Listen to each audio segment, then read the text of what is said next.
Bismillahirrahmanirrahim. Assalamualaikum warahmatullahi wabarakatuh. Al-Fatihah ila ruhi sayyidina wa habibina wa syafi'ina Rasulillah Sayyidina Muhammad ibn Abdullah sallallahu alaihi wa ala alihi wa ashabihi wa azwajihi wa dzurriyyatihi. Inna Allah ya'li darajatihim fil jannah wa yanfa'una bi asrarihim wa anwarihim wa ilmihim wa barakatihim fi dini wa dunya wal akhirah. Bismillah sahibul kitab Imam Bayyuri rahimahullah Rasulullah sahibul syarha Imam Nawawi Al-Albani rahimahullah summa ila al-wali Habib Abdullah bin Mahsin al-Attar wa nafa'ana bihim bidini wa bil akhirat. Lahumul Fatihah.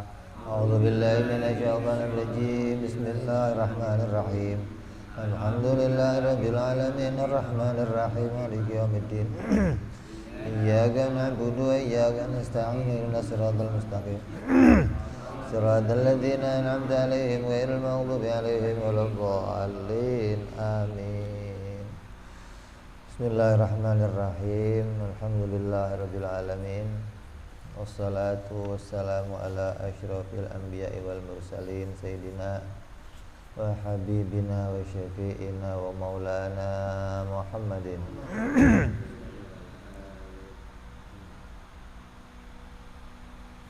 wa ala alihi wa sahbihi ajma'in. Amma ba'du. Qala musanniful kitab hadratus syekh Imam Ibrahim Al-Bayyuri rahimahullah sahibu syarah Imam Nawawi Al-Albani rahimahullah wa nafa'ana bihima bi ulumihima bid darain. Allahumma aftah qulubana futuhal arifin wa bi hikmatika wansur alaina bi rahmatika ya arhamar rahimin.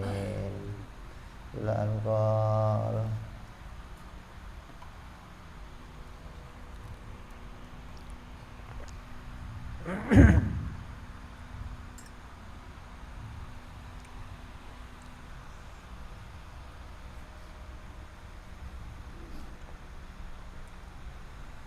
wa yajibu wa mimma yajibu aidan ay ya'rifar rasula al-madhkurah fil qur'ani tafsilan. Kemudian yang termasuk perkara sam'iyat yang wajib dipercaya, wajib diimani juga adalah bahwa kita wajib mengetahui mengenai mengenal jumlahnya para rasul yang tersebut di dalam Al-Quran secara terperinci.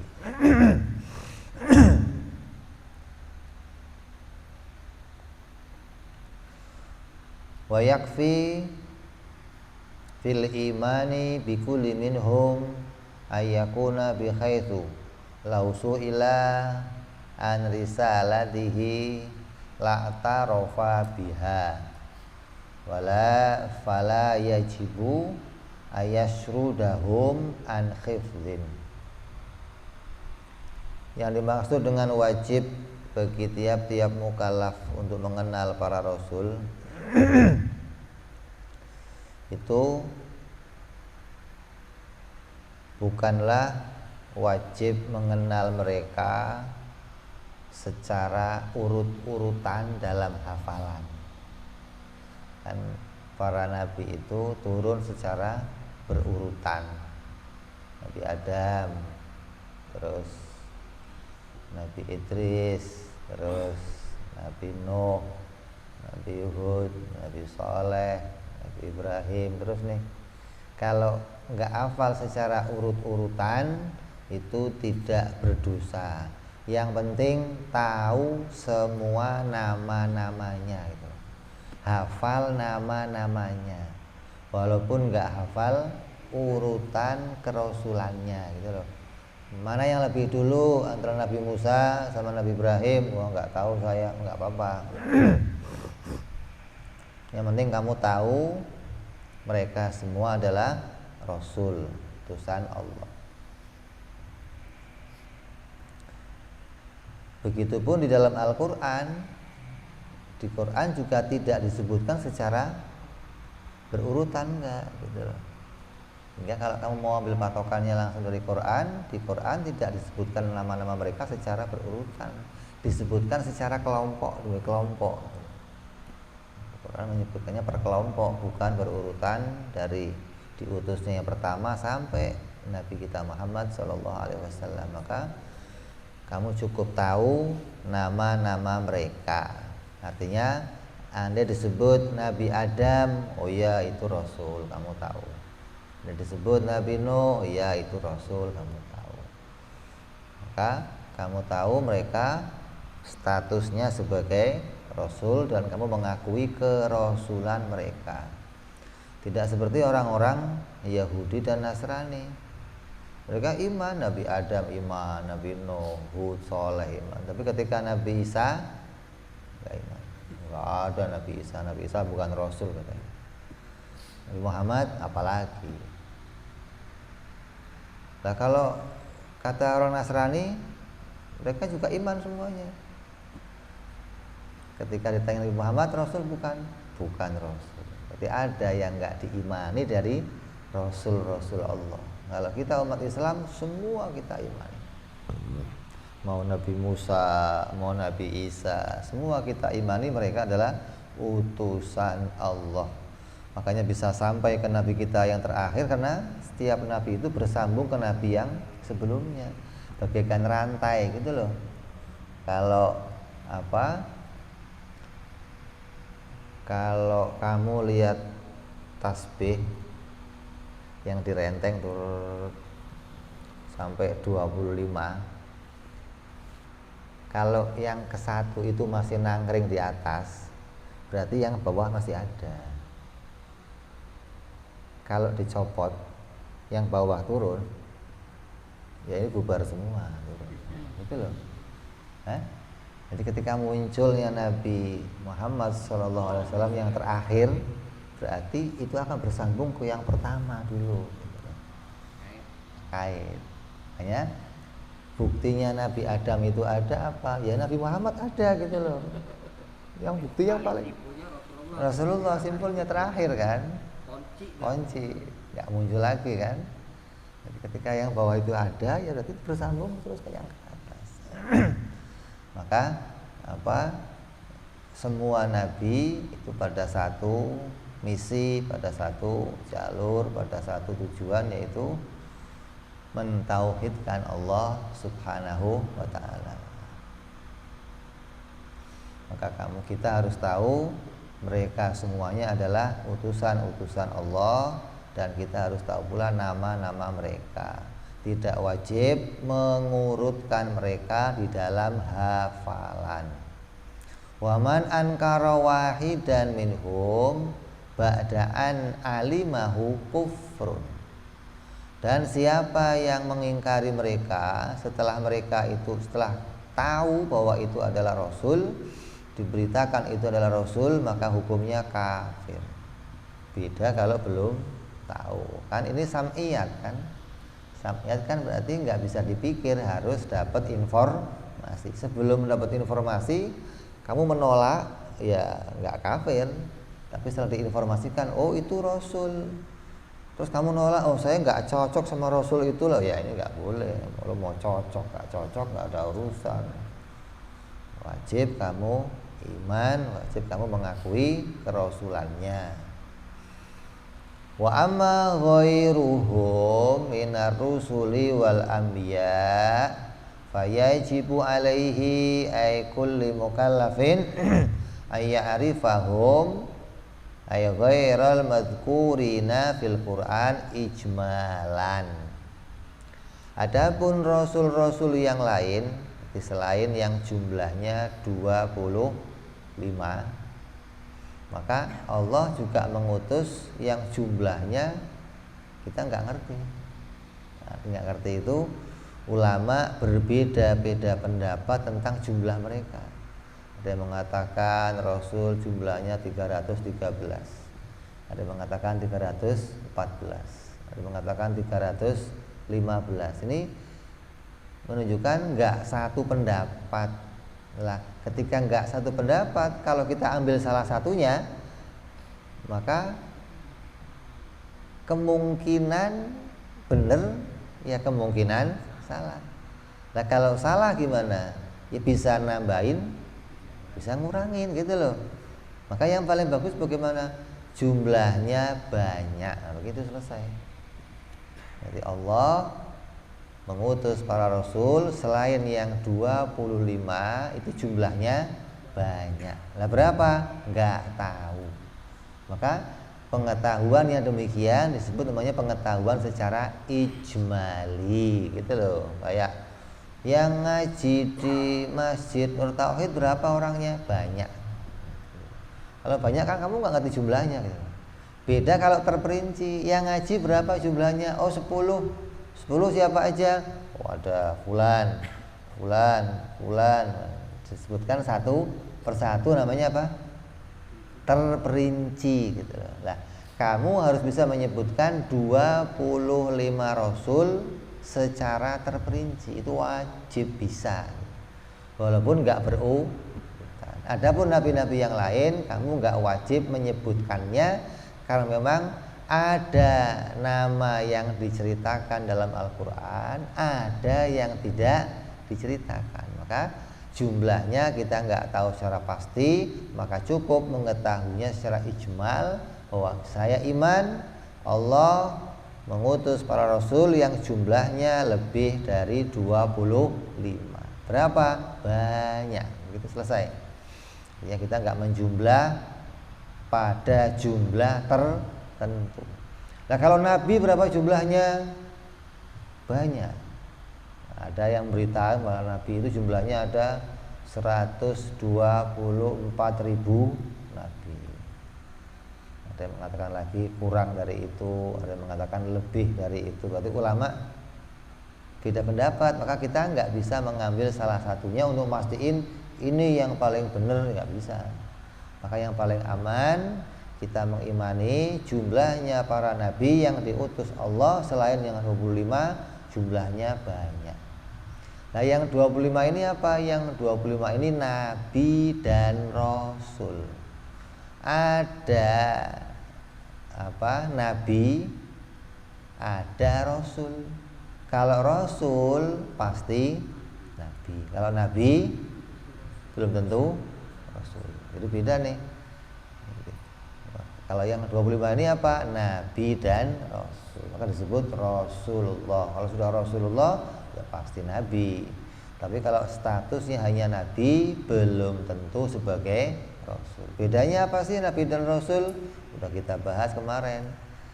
Nabi itu punya 3 sifat, yaitu sidik, amanah, dan fatona. Adapun rasul punya 4, sidik, tabligh, amanah, dan fatona. Nah, emangnya Nabi enggak tabligh? Tabligh, tapi yang ditablighkan Nabi beda dengan yang ditablighkan Rasul. Artinya tablighnya Nabi adalah menyampaikan tentang dirinya adalah seorang Nabi. Tablighnya itu. Kalau tablighnya Rasul menyampaikan hukum, bahwa ada yang wajib, sunnah, haram, makruh, mubah, sah, batal, itu langsung disampaikan Rasul. Haram. Tapi kalau Nabi datang ke umat itu untuk menyampaikan, memperkenalkan dirinya adalah seorang Nabi, utusannya Allah. Adapun cara ibadah yang dilakukan mengikuti cara ibadahnya Rasul pada masa itu. Kalau dia kok hidup zaman Nabi Musa, berarti cara ibadah ikut Nabi Musa. Kalau dia hidup zaman Nabi Isa, maka cara ibadahnya ikut Nabi Isa. Sesuai dengan cara ibadah yang ada pada masa Rasul itu. Jadi Nabi tabligh, tapi tablighnya menyampaikan tentang kenabian dirinya. Lah untuk apa disampaikan? Agar dia dimuliakan. Karena seorang yang memuliakan seorang nabi, maka dia akan dapat kemuliaan. Ya, nabi itu menyampaikan dimanapun dia berada, dia menyampaikan saya adalah Nabiullah. Jadi nabi jumlahnya lebih banyak dari rasul. Sampai dikatakan apa? jumlahnya ratusan ribu saking banyaknya. Lah yang ke Indonesia ada enggak nabinya? Enggak tahu kita namanya. Kalau apa? Ntar ente tahu tanya lah kuburnya di mana? Tanya lagi nanti mau dasar sarkup senengnya ziarah cari kuburnya di mana. Ditungguin sama dia.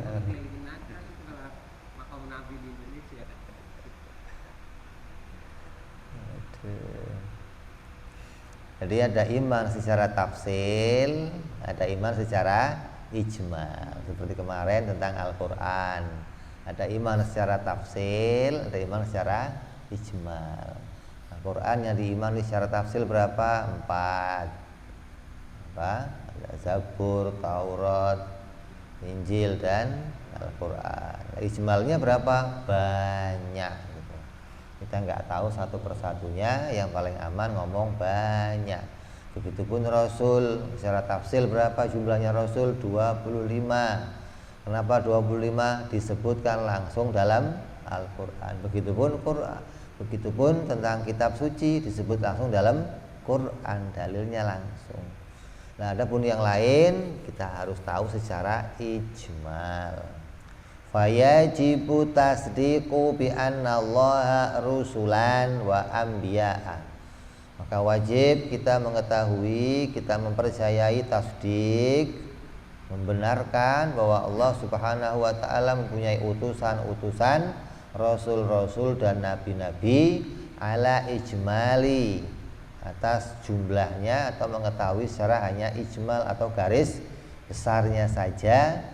La ya'lamu adadahum illallah. Enggak ada yang tahu jumlah bilangan-bilangan mereka kecuali Allah. Fahum ghairu mahsurina lana. Adapun mereka tidak terbatas jumlahnya bagi kita. Artinya kita enggak bisa memperincikannya satu per satu. Nah, kalau enggak bisa memperincikan namanya tahunya secara ijmal, bukan secara tafsil. Kalau bisa kamu perincikan, maka berarti kamu tahu secara tafsil. Jadi nabi-nabi itu ya banyak, cuman kan bagi kita nabi-nabi itu, nama nabi itu enggak apa namanya, enggak familiar ya. Jadi kita asing bagi kita ya. Kayak Sam'un, kan nama-nama nabi itu, ha? Terus Daniel, nama nabi. Ente kan nama kok Daniel kayak. Itu nama-nama nabi padahal kan. Kalau bagi orang-orang Yahudi mungkin nama itu nama yang familiar, artinya mereka terbiasa dengan nama-nama itu, terbiasa disebutkan kan, diceritakan di Injil ya banyak kisahnya, di Taurat banyak kisahnya. Nah, kita di Quran nggak menceritakan itu, sehingga kita nggak familiar tentang nama-nama tersebut. Yang kita familiar ya nama-nama Rasul yang 25, karena di Quran disebutkan dan kita selalu membaca nama-nama Nabi tersebut. Faqad nadzama ba'duhum al-anbiya'a allati tajibu ma'rifatuhum tafsilan. Maka ulama membuat nadzom tentang nabi-nabi yang wajib kita ketahui secara tafsil.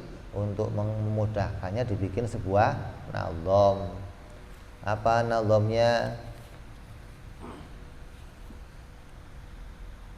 Khatmun ala kulli dhi taklifi ma'rifatun bi anbiya'a ala tafsili qad ulimu fi tilka hujjatuna minhum thamaniyatun min ba'di ashrin wa yabqa sab'atun fahumu Idrisu Hudun Syu'aibun Salihun kada Dzulkifli Adamun bil Mukhtari qad hutimu.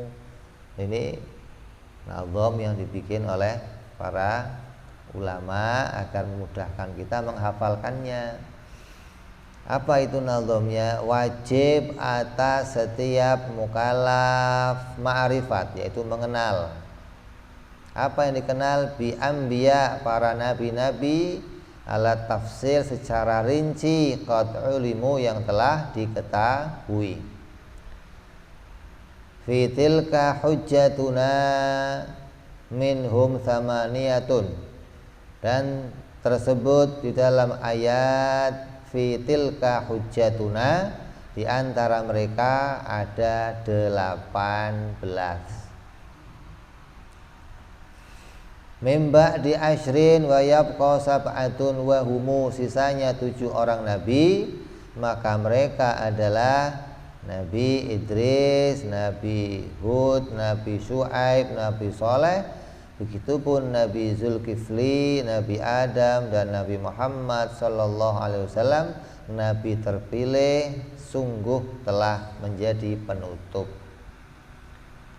Ini nazam yang dibacakan di sini hanya mengumpulkan nama-nama yang telah disebut dalam Al-Quran. Di Quran disebut ada 18 nama dikumpulkan langsung dalam satu ayat. Terus ditambah lagi 7 nama lagi yang lainnya, maka ada 18 tambah 7 jumlahnya 25. Faqaulun nazim khatmun khabarun muqaddam ma'rifatun mubtadaun muakhkhar. Ini cara i'rabnya demikian. Wa qaulu qad ulimu fi tilka hujjatuna, ai qad ulimul anbiya'a 25 fil Qur'an, lakin fi suratil An'am 18 minhum. Di dalam Quran disebutkan, ada dalam surat Al-An'am disebutkan nama 18 rasul. Siapa di antara mereka? Dzalika qaulu ta'ala wa tilka hujjatuna, maka disebut ayatnya ayat tilka hujjatuna.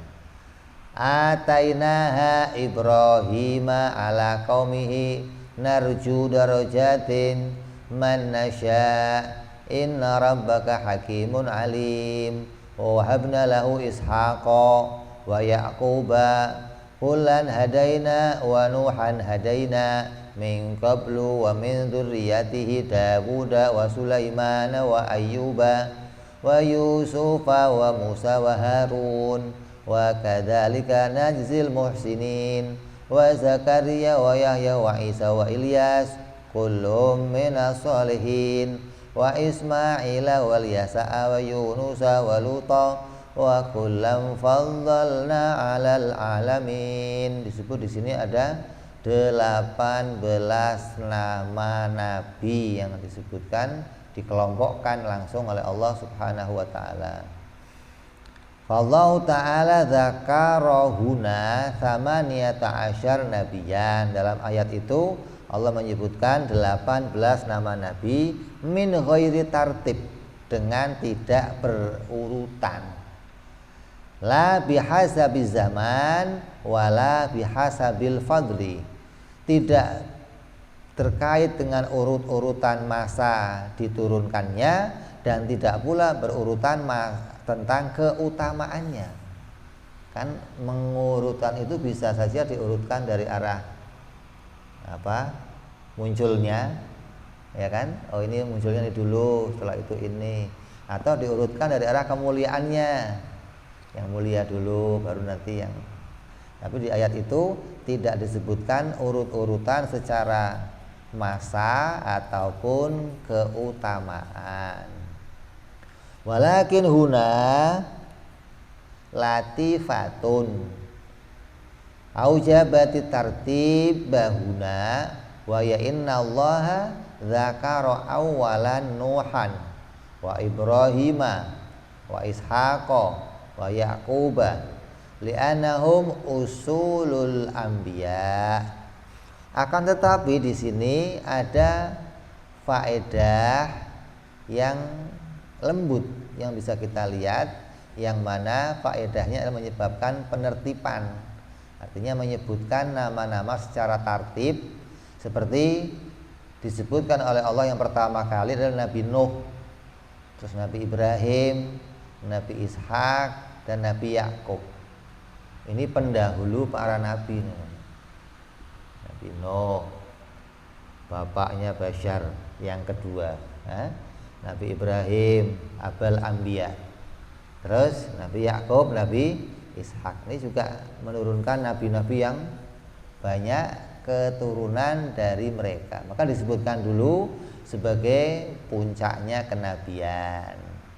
Summa minal maratib al-mu'tabarati ba'da nubuwah al-muluk wal qudratun wa sultanun faqad a'tallahu Dawuda wa Sulaiman min dalikal haddun wa afiron.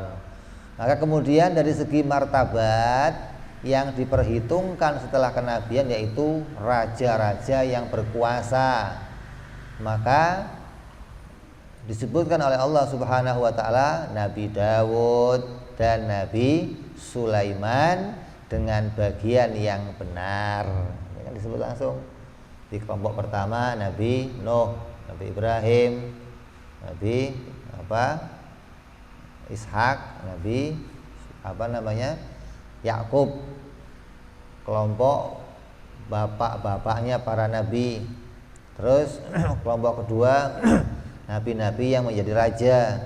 Makanya di kalangan Yahudi ketika Nabi Muhammad menyebutkan Dawud adalah nabi, orang Yahudi ketawa. Dawud kok nabi? Kata Yahudi, ada King David. Bukan nabi, benar sebagai raja. Maka disebutkan dalam Al-Quran, betul nabi-nabi yang berkedudukan sebagai raja, gitu loh. Kalau yang di atas tadi nabi yang sebagai bapak moyangnya nabi, artinya yang melahirkan banyak kenabian dari mereka. Summa minal maratib yang ketiga, maratib yang ketiga as-sabri inda nuzulil bala wal mihani wasyadaidi wa qad khassallahu bihadza al ayyuba thumma atafa ala hataini al maratabatain min jam'i bainahuma wa Yusuf fa innahu sabrun alal bala wa syiddati hatta ataulahu mulka Misra ma'an nubuwah. Terus yang ketiga disebutkan dalam ayat itu tartibnya tartib tentang kesabaran. Maka disebutkan yang berikutnya adalah Nabi Ayub, disebut pula Nabi Yusuf yang dengan kesabarannya kemudian mendapatkan kemuliaan dari Allah, menjadi orang yang penting di kerajaan Mesir. Summa minal maratib al-mu'tabarah fi fadlil anbiya kathratul mu'jizat wa kathratul barahin wa qad hassallahu Musa wa Harun min tilka fil haddil wafir. Terus tartib yang berikutnya setelah disebutkan orang-orang yang paling sabar, nabi-nabi yang paling sabar, yang paling banyak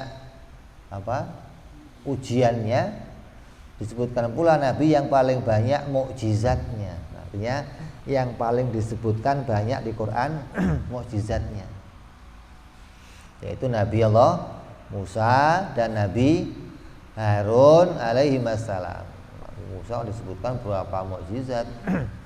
Dari mulai tangannya putih, tongkat jadi ular, tongkat membelah, ada lagi air jadi merah semua. Banyak nih mukjizat langsung yang disebutkan oleh Allah dalam Al-Quran. Terus wa minal maratib al-mu'tabarah fi zuhdu fi dunya wa qad hassa bidzalika Az-Zakaria wa Yahya wa Isa wa Ilyas. Maka diukur dari kezuhudannya di dunia, maka disebutkan oleh Allah dalam Al-Quran Nabi Zakaria, Nabi Yahya, Nabi Isa dan Nabi Ilyas. Ini 4 nama nih. Mereka dikenal sebagai orang-orang yang zuhud. Zuhud itu urusannya umat, udah nggak ada urusan sama hal-hal yang keduniaan, artinya murni dikenal sebagai orang yang ahli ibadah. Tsumma dzakarallahu ba'da haula'i man lam yabqa lahu atba'un wala syari'atun wa hum Ismailu wal Yasa'u wa Yunusu wa Lut. Kemudian Allah menyebutkan pula nabi-nabi yang tidak mengikuti, yang tidak tersisa pengikut apapun ajarannya. Mereka adalah Nabi Ismail, Nabi Ilyas, Nabi Yunus, dan Nabi Lut. Kaumnya habis gitu. Kaumnya habis. Artinya yang enggak disebutkan orang-orang yang nabi-nabi yang dia enggak banyak diceritakan dalam Al-Qur'an keadaannya. Dan semua orang-orang yang jadi pengikutnya habis. Satu baik ada azab ataupun dengan keadaan yang lainnya.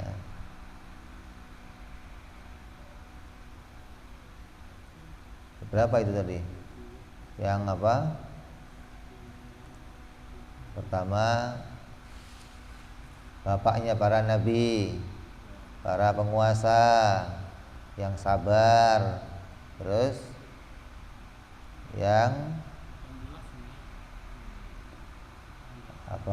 banyak mukjizatnya, terus yang zuhud, terus yang habis pengikutnya. Ada berapa? 6. Jadi urutan Quran menyebutkan dengan marotib ini, tartib ini, enggak urutan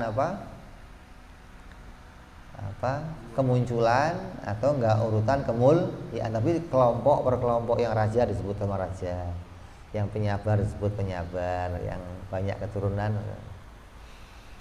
Di Quran mengkelompokkan mereka dengan cara yang tersendiri.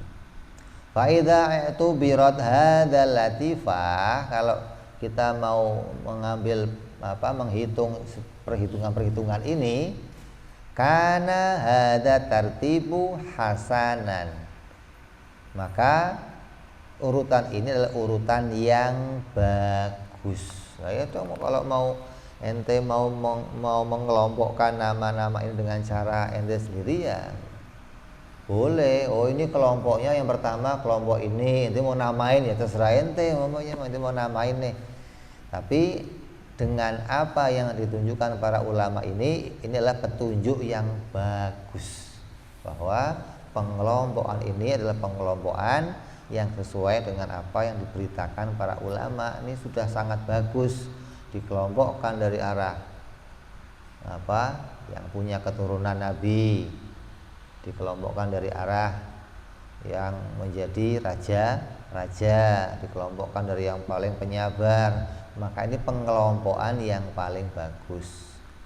Ini kata musanniful kitab Imam Nawawi, wallahu a'lam.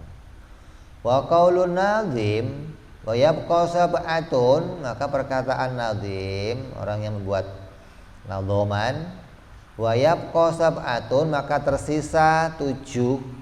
Ai wa yabqa minal khamsati wa ishrin, kalau sisa atau kurangnya dari 25 setelah dihitung 18 adalah kurang 7. Al-madkuratun fi mawadhi'a katsiratin fil Qur'anil azim wa dzalika dzakaruhum, maka 7 itu disebutkan secara berbeda-beda, teracak di dalam Al-Qur'an, enggak dikumpulkan lagi. Wa qaluhu bil mukhtari qad hutimu, begitupun disebutkan tentang Nabi Muhammad sebagai yang paling akhir. Wa qad khutimul anbiya war rusulu bin nabil mukhtar ala jami'il khalqi wa sayyiduna Muhammad sallallahu alaihi wasallam. Ini urut-urutan yang disebutkan di dalam Al-Qur'anul Karim. Di setelah nama-nama itu maka yang terakhir ditambah lagi siapa? Nama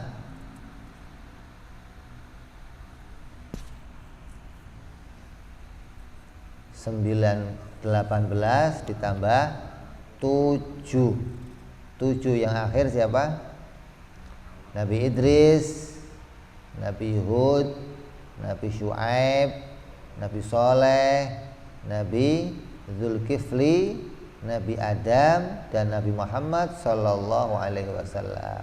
Setelah nama-nama tadi ditambah 7 nama-nama Nabi lagi, maka jumlahnya lengkap ada 25 nama Nabi. Maka kita wajib menghafalkannya secara terperinci. Artinya satu-satu nama mereka kita harus tahu. Ini nama Ilyas ada 2. Maka yang dikenal satunya Ilyas, satunya Ilyasa. Dan ini nama-nama ini nggak dikisahkan apapun dalam Quran. Jadi, ada nabi-nabi yang di Quran nggak dikisahkan apapun kisahnya. Kenapa? Karena kisahnya sama dengan nama nabi yang lain. Nah, kalau dikisahkan lagi ya double kisah namanya. Jadi ketika nabi-nabi itu nggak dikisahkan, berarti kisahnya akan sama dengan kisahnya nabi-nabi yang lain. Nah, kalau mau diukur dari kemuliaan, fa afdhalul makhluqat nabiyuna Muhammad sallallahu alaihi wasallam. Kalau diukur dari orang-orang yang paling mulia, makhluk paling mulia, yang termulia adalah Nabi kita Muhammad sallallahu alaihi wasallam. Summa sayyiduna Ibrahim, setelahnya adalah Nabi Ibrahim alaihi salam. Kemudian fa sayyiduna Musa, kemudian sayyiduna Musa alaihi salam. Kemudian fa sayyiduna Isa alaihi salam. Yang berikutnya fa sayyiduna Nuh alaihi salam. Fa haula'il khamsatu hum ulul azmi. Maka kelima nama-nama tersebut adalah nama-nama nabi yang pangkatnya, predikatnya sebagai ulul azmi, artinya orang nabi-nabi yang paling banyak mendapatkan ujian dari Allah, dapatkan cobaan dari Allah hingga mereka punya martabat yang paling tinggi di antara semua nabi-nabi. Jadi ukuran kemuliaannya adalah paling banyaknya mengalami ujian. Summa baqiyatur rasul, setelah 5 ini maka semua rasul udah nggak diurutkan lagi gitu loh, sama, karena rasul yang satu dengan rasul yang lain la nufarriqu baina ahadim min rusuli, kita nggak beda-bedain nama nabi yang satu dengan nama nabi yang lain dalam hal derajatnya. Derajat di sisi Allah maka semuanya satu derajat, disebut nama nabi-nabi yang dimuliakan oleh Allah.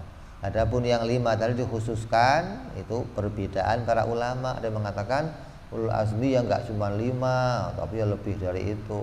Ada yang mengatakan semua nabi ya ulul azmi gitu, karena semua nabi mendapatkan ujian dari Allah. Ini perbedaannya para ulama tentang pengelompokan yang paling mulia. Kemudian setelah 5 ini semua rasul. Jadi pangkat rasul adalah orang-orang yang paling mulia dari seluruh makhluknya Allah. Jadi, rasul yang paling mulia itu nabi kita.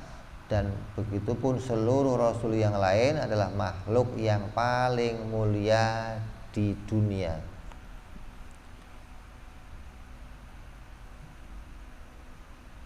Tsumma fal wajibu i'tiqadu afdhaliyatil afdal alal wifqi ma warada fil hukmu tafsilan fi tafsilin wa ijmalan fil ijmali. Adapun yang wajib adalah meyakini keutamaan yang utama sesuai dengan apa yang hukum datang, karena secara rinci padahal yang terperinci dan secara global pada perkara yang bersifat global. Artinya wajib meyakini keutamaannya, bukan keutamaan secara individunya. Keutamaan sesuai hukum yang datang. Kalau hukumnya datang secara terperinci, maka kita kelompokkan secara terperinci. Kalau hukumnya datang secara ijmal, kita kelompok secara ijmal. Seperti ulul azmi, maka kita kelompokkan secara terperinci. Yang lainnya kita kelompokkan secara ijmal, seluruh yang lain sama. Fayumna'u al-hujumu fima lam yarid fihi idnun minasyar'i, dan dilarang membuat pelanggaran pada apa yang tidak datang dengan izin syar'i. Dilarang membuat pengelompokan sendirilah yang enggak ada petunjuk syar'i terus kamu kelompok-kelompokkan sendiri. Oh, ini masuk kelompoknya ini, masuk kelompok ini. Maka ini dilarang ketika tidak ada berita dari syar'i. Jadi kalau mau diukur, mau diurutkan, maka urutannya demikian. Yang pertama adalah para Rasul alaihi musholatu wassalam. Setelah para Rasul siapa? Para Anbiya. Setelah para Nabi siapa? Para malaikat. Setelah para malaikat, para sahabat. Kalau mau diurutkan namanya, maka urut-urutannya dari tingkat kemuliaan makhluknya Allah, maka yang paling mulia adalah para Rasul alaihi musholatu wassalam. Terus wa mimma yajibu i'tiqaduhu aidan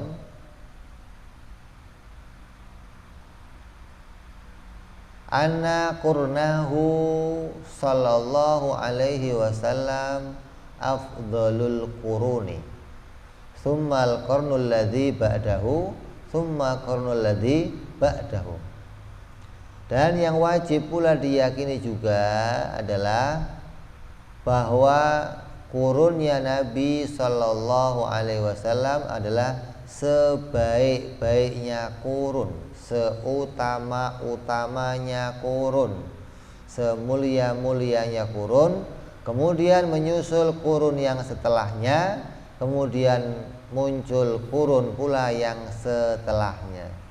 Jadi nggak ada tambah kurun tambah baik, nggak ada. Kurun yang pertama pasti kurun yang terbaik, setelahnya ada di bawahnya, setelahnya lagi ada di bawahnya. Makanya kalau diukur dari seorang, diukur dari kerajaan, kata Nabi, semua sistem kerajaan itu jelek, tapi raja pertama ya raja terbaik pasti gitu loh, walaupun jelek, artinya dibandingkan dengan kekhalifahan gitu loh. Sistem kerajaan sudah bukan sistem yang paling baik lagi. Sistem paling baik ya sistem kekhalifahan. Lah, kekhalifahan terbaik lagi apa? Ya sistemnya Nabi sallallahu alaihi wasallam yang langsung dipimpin oleh Nabi sallallahu alaihi wasallam. Makanya tambah kurun, tambah menurun tentang kemuliaannya.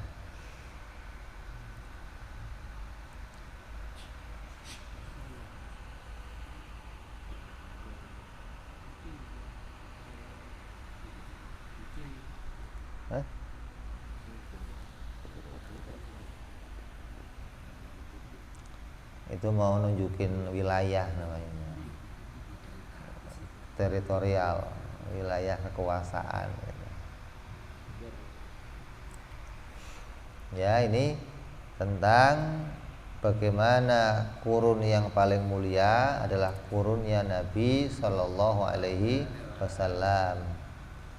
Makanya kalau kita orang-orang bicara agama ini sudah sempurna disampaikan oleh Nabi Shallallahu Alaihi Wasallam, makanya nggak usah ditambahin lagi dengan hal-hal yang baru-baru.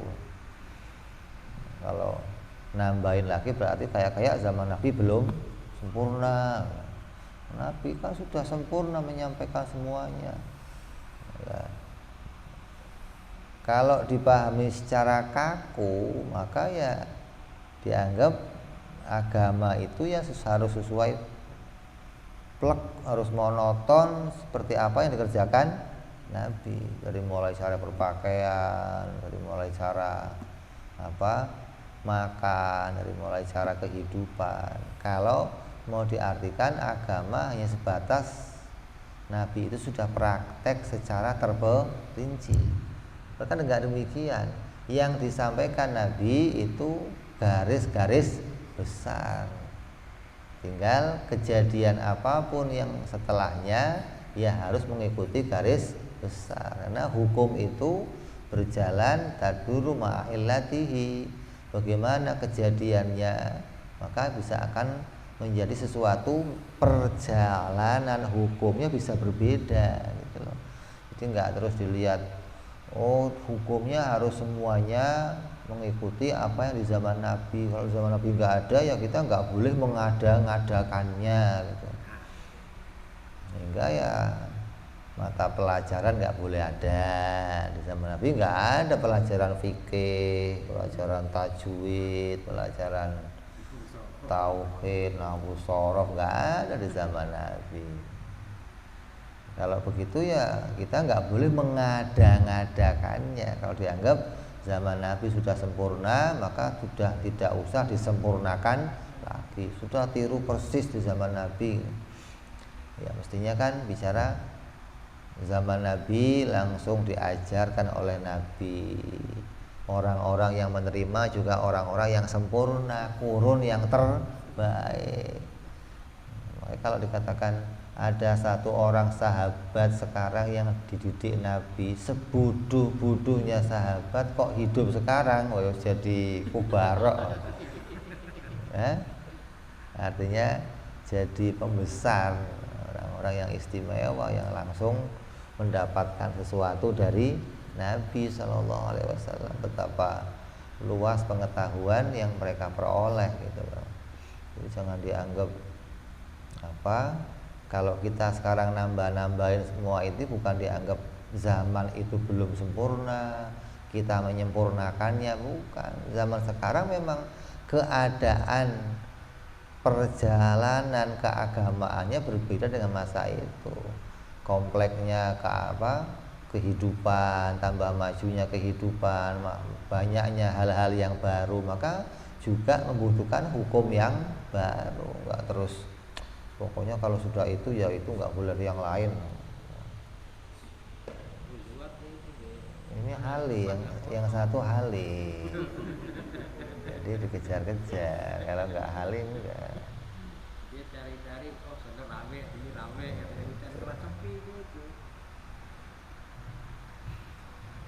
Ketemunya kita di sini. Ya. Jadi apa yang terjadi di zaman sekarang ini jangan sampai dianggap itu hal yang mengurangi kesempurnaan di zaman Nabi, seperti munculnya hal-hal baru, penulisan Al-Quran, pembuatan titik-titik Al-Quran, pembuatan harokat-harokat Al-Quran, pondok pesantren, majelis taklim, pembuatan mata-mata pelajaran fikih. Ini semua pembaharuan ini, adanya maulid, adanya manakib, adanya tasawuf, adanya. Maka nama-nama yang baru-baru ini muncul memang sesuai dengan keadaan yang dibutuhkan oleh zaman ini, sesuai dengan apa yang menjadi perjalanannya kita. Kalau semua itu enggak diadakan, maka akan ada jalan nanti di mana agama itu orang beragama secara kaku. Kaku itu pokoknya kalau nggak begini nggak, kan repot, harus sesuai dengan ini. Ini keadaan yang demikian bisa menghilangkan hasanah keagamaan. Seperti Nabi mengatakan, ikhtilafu ummati rahmatun, perbedaan di antara umatku adalah rahmat. Nah, ketika kita harus semuanya sama seperti itu, maka akan menghilangkan hazanahnya Islam, keluasan agama Islam. Seperti seorang ulama datang ke Imam Ahmad bin Hambal. Ketika datang ke beliau, dia membawa kitab-kitab, yang satu kitab itu isinya perbedaan ulama. Imam Ahmad, syuf, saya bawa kitab, ulama ini cara ibadahnya begini, si anu cara ibadahnya begini, si anu, dibukukan lengkap sama dia. Dibaca Imam Ahmad satu persatu, ini buku ente sempurna, lengkap ngeritain cara ibadah yang beda dari para ulama. Terus kira-kira nih kitab kamu kasih nama apa kitabnya? Oh, saya mau kasih nama Ikhtilaful Ulama, perbedaan di antara ulama. Kata Imam Ahmad, gimana kalau saya kasih nama yang lain? Ya, saya mau usul nama gitu. Apa? Keluasan dalam agama Islam. Oh, emangnya ini semua boleh dikerjakan? Ya boleh. Kalau urusan perbedaannya masalah furu'iyah, masalah amaliyah, ya kita nggak boleh sampai mengeluarkan dia dari agama Islam, nggak ada.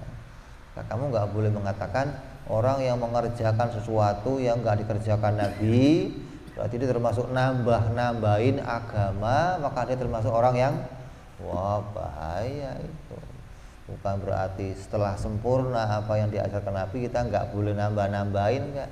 Kalau nambahin sesuatu yang telah diputuskan oleh Nabi, maka seseorang bisa sampai kepada bid'ah. Kita nanti akan melihat bid'ah itu ada berapa. Apakah setiap bid'ah pasti dolalah gitu. Apakah setiap bid'ah pasti tersesat? Apakah setiap bid'ah pasti membawa kepada kehancuran? Maka kita akan lihat bid'ah yang disebut bid'ah dolalah adalah bid'ah yang enggak punya sama sekali petunjuk dari Nabi atau keluar dari apa yang telah menjadi nas dari Nabi. Sholat duhur 4 rakaat kamu tambahin jadi 5. Sekarang duhur saya wajibkan 5. Hukumnya apa itu? Bid'ahnya dolalah kalau itu. Sholat subuh 3 kamu tambahin, itu bid'ahnya dolalah yang begitu. Nah, kalau kamu menambahkan sesuatu yang demikian berarti menambahkan apa yang telah jadi nas keputusan langsung dari Nabi yang menetapkan bahwa rakaat itu harus wajib dikerjakan tanpa boleh ditambahin dan dikurangi. Beda dengan amalan-amalan sunnah. Maka kesunahan yang bisa kita lakukan itu jumlahnya nggak terhitung, nggak terus setiap sunnah itu harus dikerjakan Nabi, enggak. Nabi seneng sama sunnah, tapi nggak terus setiap sunnah itu pasti sudah dikerjakan sama Nabi, enggak. Bahkan banyak di zaman Nabi yang Nabi nggak mengerjakannya, tapi Nabi membolehkan orang lain mengerjakan, banyak buktinya. Bahkan di zaman Nabi sendiri, apalagi di zaman setelahnya, gitu loh.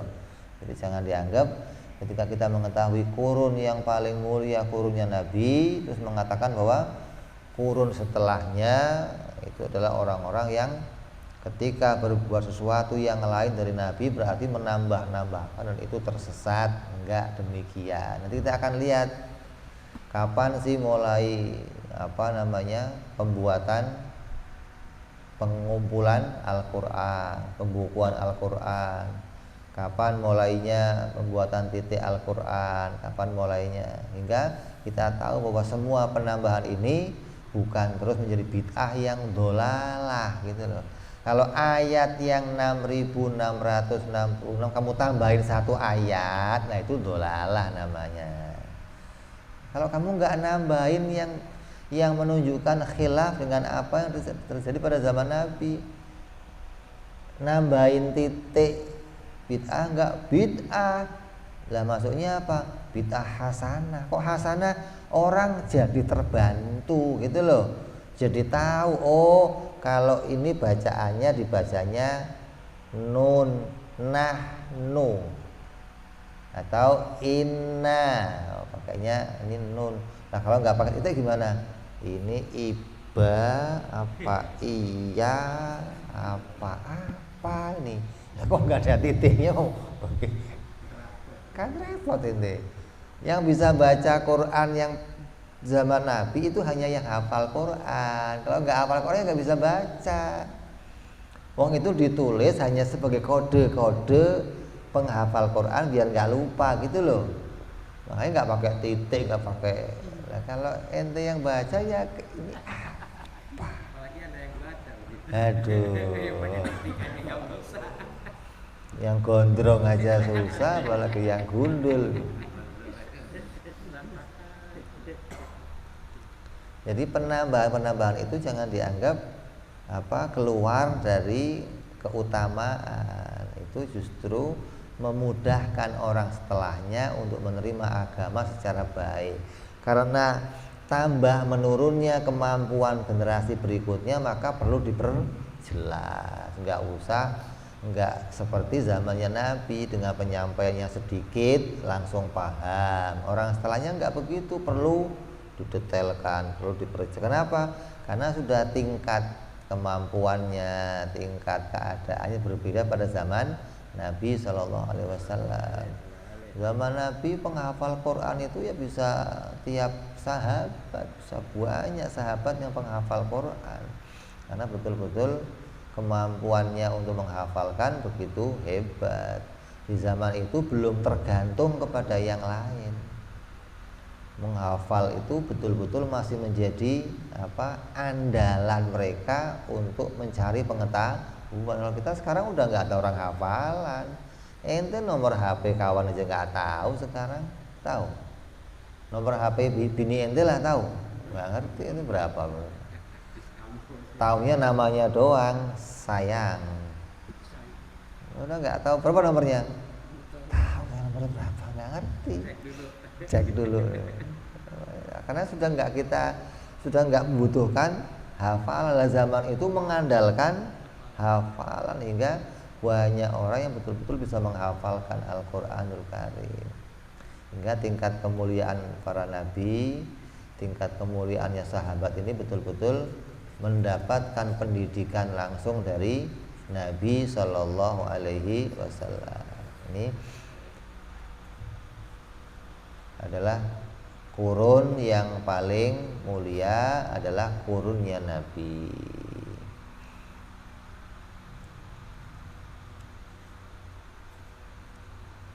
Nabi Shallallahu Alaihi Wasallam bersabda, Innallaha ikhtaro ashabi alal alamin siwal nabiyyin wal mursalin. Sungguhnya Allah Subhanahu wa taala memilih sahabat-sahabatku di atas manusia-manusia lain selain nabi dan rasul.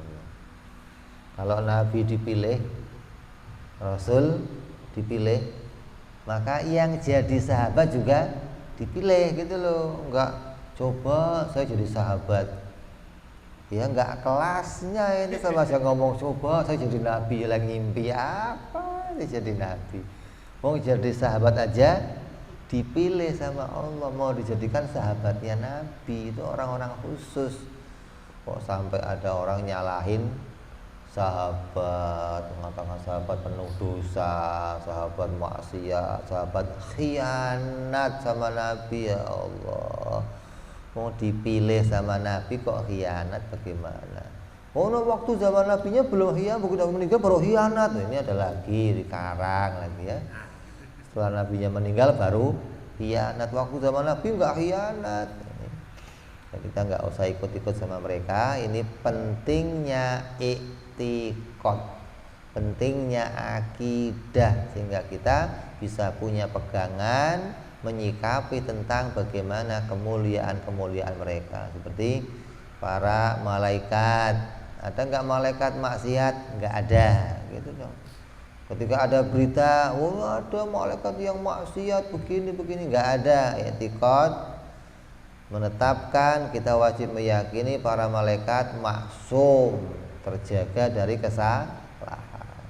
Terus kembali ini i'tiqad menetapkan sahabat Nabi adalah orang-orang yang paling mulia, kurun yang paling mulia. Kenapa? Mereka adalah orang-orang yang dipilih oleh Allah Subhanahu wa taala untuk menjadi sahabat-sahabatnya Rasulullah Shallallahu alaihi wasallam. Jadi jangan sampai kita ikut-ikut kepada orang-orang yang mencaci sahabat, membenci sahabat, apalagi sampai membenci istri-istrinya Rasulullah Shallallahu alaihi wasallam. Kita hati-hati dengan kelompok-kelompok ini, jangan sampai masuk kepada anggota keluarga kita, jadi menantu kita, jadi anak-anak kita. Ini hati-hati, karena ini virus. Kalau sudah masuk nanti ngembet, satu kena, satu yang lain ditarik. Maka kita harus antisipasi, jangan sampai ada kelompok-kelompok ini yang kemudian masuk ke dalam anggota keluarga kita, karena menjaganya susah.